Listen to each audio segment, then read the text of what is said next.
BookTube. So I recently did my bookshelves, reorganized them a bit, and I thought an interesting way to explore them a bit on YouTube is through an on my shelf tag. These, I ought to look up who created this idea in the first place.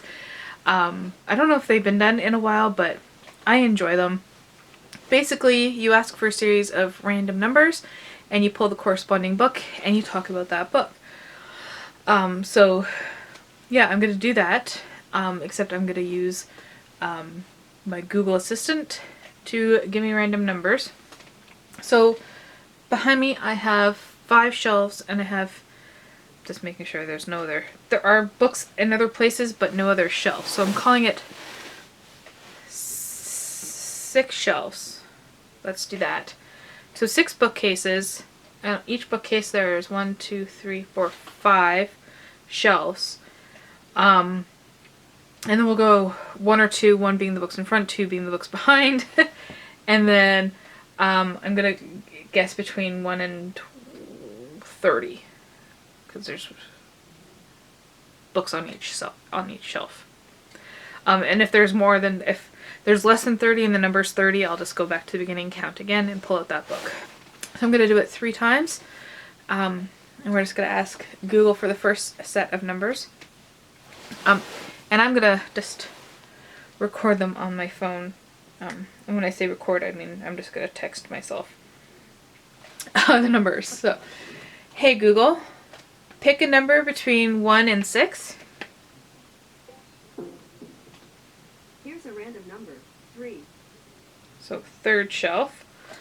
Hey Google, pick a number between 1 and 5. 2. The 2nd shelf. Hey Google, pick a number between 1 and 2. Here's a random number 1. Hey Google, pick a number between 1 and 30. 5. That's a nice, easy number. Okay, so we're going for the 3rd shelf. So 1, 2. Oh, that's super handy. And so this is the 3rd bookcase. The 2nd shelf is this one, and 1 means the 1st row, and the 5th book on that shelf. So this is all my Discworld books here, and the 5th one. 1, 2, 3, 4, 5. Okay. There's actually something very breakable.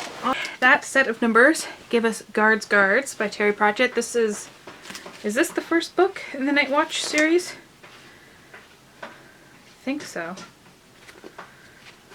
I'm not entirely sure if this, I think this is the first one. Let's just say it's the first one.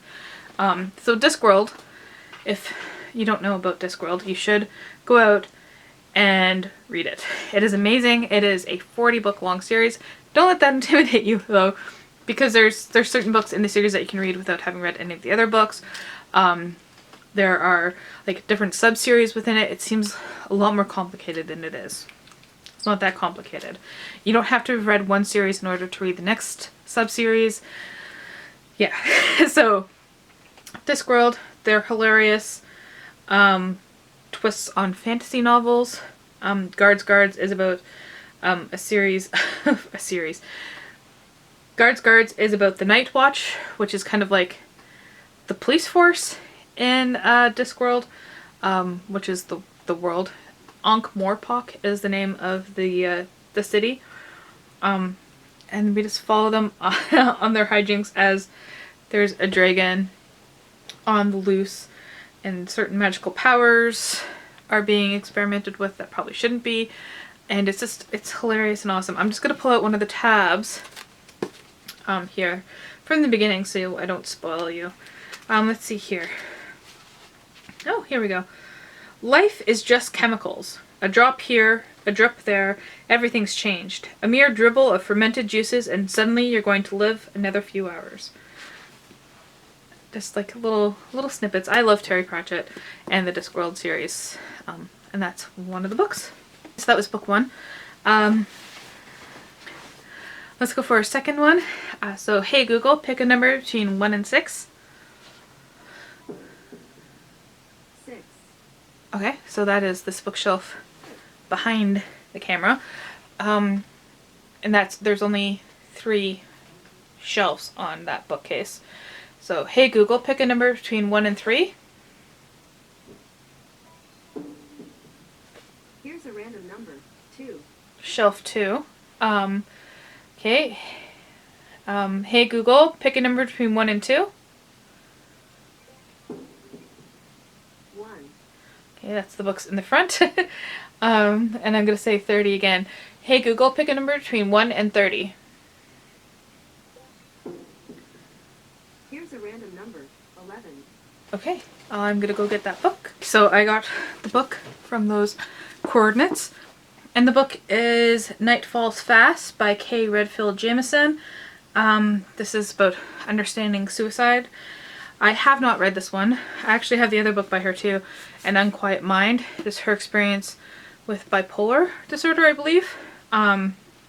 So this is about an epidemic of suicide in America, where he's become one of the most common killers between the ages of 15 and 45. Her own experience with suicide, her experience as a psychologist. She weaves together a historical and scientific exploration of the subject with personal essays on individual suicides. She brings not only her remarkable compassion and literary skill, blah blah blah blah, helps us to understand the suicidal mind, to recognize and come to the aid of those at risk, and the effect of those left behind. So yeah, a book about mental health. I haven't read it yet. I'm very interested in mental health. I work in that field. So yeah, that's a very interesting topic. Okay, last one. Hey Google, give me a number between 1 and 6. 3. 3, so the shelf again. Hopefully not the same numbers. Hey Google, give me a number between 1 and 5. 3. Okay, so not the same shelf. Hey Google, give me a number between 1 and 2. 1. Okay, the book's in the front. That's actually very helpful. And hey Google, give me a number between 1 and 30. 26. 26. Okay, so I'm gonna just go from the end and count them 4. I'm gonna count all Tolkien as 1 because I don't want to talk about Tolkien. Those are obviously everyone knows about this book. So, 30, 29, 28, 27, 26, 25, 24. Okay, I'm gonna put that down. Oh, okay. Gotta move a few things. And this is from my fantasy shelf. This book is The Minotaur Takes a Cigarette Break by Stephen Sherrill. And this is another book I haven't read. Yeah, I haven't read a lot of books on my shelf. But yeah, this is... I thought for some reason he was Canadian, but it's not, because he went to the University of North Carolina and he teaches at Penn State. Didn't say anything about Canada. I don't know why I thought this was Canadian. Anyways, so this is about the Minotaur 5,000 years after the Labyrinth. He's in the American South, living in a trailer park and working as a line cook. I mean, like, what else more do you need to know? That sounds like quite interesting. I think something I should do, I didn't do it with the other book, but I will do it with this one, is read the first line or so. So this one has a prologue, which is a poem. We're going to skip over that and read the first line of the first chapter. The Minotaur sits on an empty pickle bucket, blowing smoke through bullish nostrils. Okay, I like this next sentence because it goes on and on, so I'm just going to read it. He sits near the dumpster on the dock of the kitchen at Grub's Rib Smoking and watching Jojo the dishwasher dance on the thin strip of crumbling asphalt that begins 3 steps down at the base of the dock, runs the length of the building's backside, and stops abruptly at the overgrown bank, thick with jimsonweed, honeysuckle, scraggly pine, leading down to the interstate. I like descriptive works, and that looks like it's going to be very descriptive. So yeah, that is the third book on my shelf. I read 1 out of the 3, so I mean it's not that bad, right? Yeah, so that's it. I'm planning on doing these videos in the new year. So yes, I'm going to ask you for a set of 4 numbers. And I'll write in the description too, so you don't have to remember this, but a number between 1 and 6, a number between 1 and 5, a number between 1 and 2, and then a number between 1 and 30. So those are the coordinates I will need to find random books on my shelf to talk about. And thank you for watching.